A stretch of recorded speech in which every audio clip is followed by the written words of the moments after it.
ব্যক্তি ইন্তেকাল করার পর গ্রামের লোকদের নিয়ে খাওয়ার অনুষ্ঠান করা যাবে কিনা? হ্যাঁ, যাবে। কেউ মারা গেছে, আপনি 10-20 জন, 100 জন, 400 জন নিয়ে খাওয়াইলেন, অনুষ্ঠান করলেন, হ্যাঁ করতে পারেন। যদি আপনার নিয়ত থাকে কবরওয়ালা মানুষটার উপর একটু আযাব হোক, আপনি যদি কবরওয়ালা মানুষটিকে আযাব দিতে চান, যে এই লোকটা এত সুখী থাকবে কেন কবরে, একটু গজব হোক, একটু আযাব, আগুন জ্বলুক তার কবরে, তাহলে তার নামে একটা 40 করে দেবেন, আগুন জ্বলা শুরু হয়ে যাবে। আল মাইয়িতু ইউআযাবু বিমা নিহা আলাইহি, নবীজি বলেছেন। কাজী ইব্রাহিমের কথা নয়, কোন মৌলভী মুন্সির কথা নয়, সহিহ বুখারী জানাজা পর্বের হাদিস। জানাজা পর্বের হাদিসে নবীজি বলেছেন, আল মাইয়িতু ইউআযাব, মুর্দাকে আযাব দেয়া হবে, বিমা নিহা আলাইহি, মুর্দার জন্য যদি কোনো নিয়াহাত খাওয়ানোর অনুষ্ঠান, শ্রাদ্ধ অনুষ্ঠান কেউ করে, তার ছেলেরা করে, তার মেয়েরা করে, আত্মীয়রা করে, যেই করুক না কেন, তার জন্য যদি তার দাফন কাফন জানাজার পরে এমন কোন অনুষ্ঠান করা হয়, আর সে জীবদ্দশা যদি নিষেধ করে না গিয়ে থাকে যে বাবারা আমার মৃত্যুর পরে কোনো শ্রাদ্ধ করিস না, কোনো জিয়াফত করিস না, কোনো নিয়াহাত অনুষ্ঠান করিস না আমার জন্য, যদি নিষেধ না করে গিয়ে থাকে আর ছেলে মেয়েরা যদি এটা করে, তার আযাব শুরু হয়ে যাবে।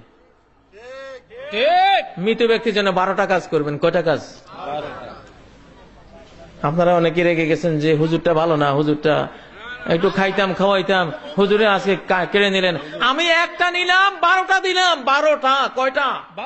12টা। নবীজি বলেছেন, ইন্না মিম্মা ইয়ালহাকুল মুমিনা মিন হাসানাতিহি ও আমালিহি বাদা মামাতিহি, মুমিনের মৃত্যুর পরে তার আমলনামায় যা যা যাবে, এই হাদিস আছে 60টি জিনিস। কয়টি জিনিস? 60টি। মুসহাবান ওয়াররাসা, একটি কোরআনের কপি ওই মুর্দার পক্ষ থেকে একজনকে দিয়ে দিলেন। এই কোরআনের কপি ওই লোকের কাছে যতদিন থাকবে আর পড়বে, কবরে শুয়ে উনি এর পুরস্কার ভোগ করতে থাকবেন। ভালো জিনিস পাইলেন না? গরু একটা কিনতে কত হাজার টাকা লাগে? 65,000। যারা কোরআনে কারিমের হাদিয়া, ওখানে 65,000 দিয়া গজব কিনলেন, আর এখানে 100-150 টাকা দিয়া জান্নাতের শান্তি কিনলেন। এইবার কোনটা ভালো? আপনারাই কোন? কোরআনটা ভালো না? কোরআনের প্রতি মায়া বেশি না গরুর প্রতি মায়া বেশি? হ্যাঁ, গরু তো খাওয়া যায়, এই জন্য মায়া লাগে না, তাহলে কোরআন তো খাওয়া যায় না। আরে ভাই, কোরআনের খাওয়া যেদিন শুরু হবে সেদিন তো খাইয়া কুলাইতা না। আল্লাহু আকবার। কোরআনের বরকতে কি খাওয়ান যে আল্লাহ খাওয়াইবো। কুলু ওয়াশরাবু বিমা আসলাফতুম ফিল আইয়ামিল খালিয়া, অতীত জীবনে কোরআনের উপরে যা আমল করেছ ওর বরকতে আজকে খাও আর খাও আর খাও। জান্নাত কা মজা লে লো, জান্নাত তোমারই হ্যায়। খাওয়া দাওয়া ভর্তি করো, জান্নাতটা মস্ত বড়।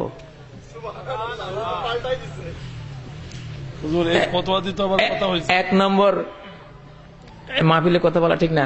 1 নম্বর হলো কোরআনে কারীম দিয়ে দেবেন, মুর্দার পক্ষ থেকে তিনি সওয়াব পাবেন। 2 নম্বর, মসজিদান বানাহু, মুর্দার পক্ষ থেকে একখান মসজিদ নির্মাণ করে দিলেন, বা মসজিদের একটা রুম তৈরি করে দিলেন, বা মসজিদের কিছু ইট কিনে দিলেন, তিনি একটা মসজিদ নির্মাণের সমান সওয়াব ইনশাআল্লাহ পেয়ে যাবে। আপনার বাবা মা মসজিদ নির্মাণের সওয়াব কবরে শুয়ে ভোগ করবে। ওয়ালাদান সালিহান তারাকা, একজন সন্তান রেখে গেছেন ওই মুর্দা ব্যক্তি, আপনারা ওই সন্তানটিকে আলেম বানাই দিলেন টাকা খরচ করে।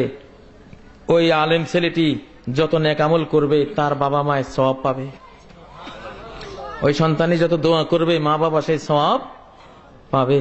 সুবহানাল্লাহ। 4 নম্বর, নাহরা নাজরাহু, একটা নদী খাল নাব্যতা হারিয়েছে, পানির প্রবাহ ছিল এখন নাই, খনন করে গভীর করে দিলেন, পানির প্রবাহ ছুটলো, আশপাশের কৃষকেরা, ক্ষেত খামারের মালিকেরা লাভবান হলো, ফসল হলো, হ্যাঁ লক্ষ লক্ষ টন ধান হলো, আর উনি কবরে বসে বসে সওয়াব পেতে থাকবেন। 4 নম্বর গেল। 5 নম্বর, বাইতান লিবনিস সাবিল বানাহু, রাস্তার পাশ দিয়ে মুসাফির হেঁটে যায়, পথিক চলে, কত কষ্ট, বিশ্রামাগার নাই, একটা বিশ্রামাগার দিয়ে দিলেন।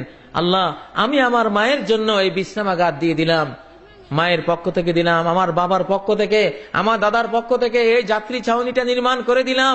আমার দাদাকে তুমি সওয়াব দিও, আমার মা বাবাকে সওয়াব দিও। যতদিন এই বিশ্রামাগার থাকবে, নবীজি বলছেন, ওরা কবরে শুয়ে শুয়ে এর সুফল, এর সওয়াব ভোগ করবে। একদিকে সমাজ কল্যাণ হলো, একদিকে মা বাবা, ঠিক না? বীরান হাফারাহা, একটা টিউবওয়েল নাই, এলাকার মানুষ পান করার মতো পানি পায় না টিউবওয়েলের অভাবে, ডিপ টিউবওয়েলের অভাবে। একটা সাধারণ টিউবওয়েল, ডিপ টিউবওয়েল দিয়ে দিলেন, এলাকার হাজার হাজার মানুষ পানি খাবে, প্রতি বিন্দু পানির সওয়াব আপনার মা আপনার বাবা পেয়ে যাবে। সাদাকাতুন তাসাদ্দাকা বিহা ফি হায়াতি, অথবা যদি ওই মুর্দারা তাদের জীবদ্দশা যেই কোনো সাদাকায়ে জারিয়া রেখে যায়, বা তার পক্ষ থেকে আপনারা যেই কোনো সাদাকায়ে জারিয়া, একটা কালভার্ট করে দিলেন, রাস্তা নির্মাণ করে দিলেন, এতিমখানা নির্মাণ করে দিলেন, যা ইচ্ছা তাই করে দিলেন, সমাজ কল্যাণের কাজ করে দিলেন, আপনার মা বাবা কবরে শুয়ে শুয়ে সেই সওয়াব পাবে। এই 7টা গেল। আর আবু দাউদের হাদিসে আরো 5টা আছে। একজন বললেন, ইয়া রাসূলুল্লাহ, হাল বাকি মিন বিররি আবাওয়াইয়া শাই, আমার মা বাবার জন্য তাদের মৃত্যুর পরে কি কিছু করণীয় আছে? নবীজি বলেন, হ্যাঁ আছে। 1 নম্বর আদ-দুআ আলাহুমা, তাদের জন্য দোয়া করবা, যেই কোনো দোয়া। আল্লাহ আমাদের মা বাবাকে জান্নাতুল ফেরদাউস নসিব করো, রব্বির হামহুমা কামা রব্বায়ানি সগীরা, রব্বানা গফিরলি ওয়া লিওয়ালিদাইয়া ওয়া লিল মুমিনিনা ইয়াওমা ইয়াকুমুল হিসাব। কত দোয়া আছে না? এই দোয়া করা তোমার উপরে অধিকার তাদের। 2 নম্বর ইস্তিগফারু লাহুমা, তাদের জন্য আল্লাহর কাছে মাপ চাইবা, আল্লাহ আমার মা বাবাকে ক্ষমা করেন, মাফ করে দেন, আল্লাহ তাদের গুনাহ খাতা যা আছে সব নিচ্ছিন্ন করে দেন, এভাবে ইস্তিগফার করবা। কয় নম্বর গেল? 2। 3 নম্বর ওয়া ইনফাজু আহাদিহিমা মিন বাদিহিমা, মা বাবা জীবদ্দশায় যদি কাউকে কিছু দান করার প্রতিশ্রুতি দিয়ে থাকে, অঙ্গীকার করে থাকে, অথচ মরে গেছেন, দিয়ে যেতে পারেননি, আর তুমি সেটা দিয়ে দিলা, তাহলে সেই সওয়াবও তারা কবরে পেয়ে যাবে। 4 নম্বর সিলাতুর রাহিমিল্লাতী লা তুসালু ইল্লা বিহিমা, মায়ের দিক থেকে যত নানা গোষ্ঠীর আত্মীয়, বাবার দিক থেকে যত পিতা গোষ্ঠী, চাচা জ্যাঠা ইত্যাদি আত্মীয়, ব্লাড কানেক্টেড আপন জনেরা, এদেরকে যদি সেবা দাও, তাহলে তোমার মাও কবরে পাবে, বাবাও কবরে ওই সবটা পাবে। চাচা পিতৃ জ্যাঠা বেঁচে আছে, বাবা বেঁচে নাই, জ্যাঠাকে একটা জামা কিনে দিলা, বাবা পুরা সব পেয়ে যাবে। মায়ের বান্ধবীরা বেঁচে আছে, মায়ের বোন খালা বেঁচে আছে, মা নাই, খালাকে একটা শাড়ি কিনে দিলা, মা পুরা শাড়িটা সব পেয়ে যাবে। ওইদিকে খালাও খুশি, ওইদিকে মাও খুশি। আল্লাহু আকবার। এত সুন্দর জিনিস থাকতে মানুষ শুধু গরুর পিছনে ছুটছে।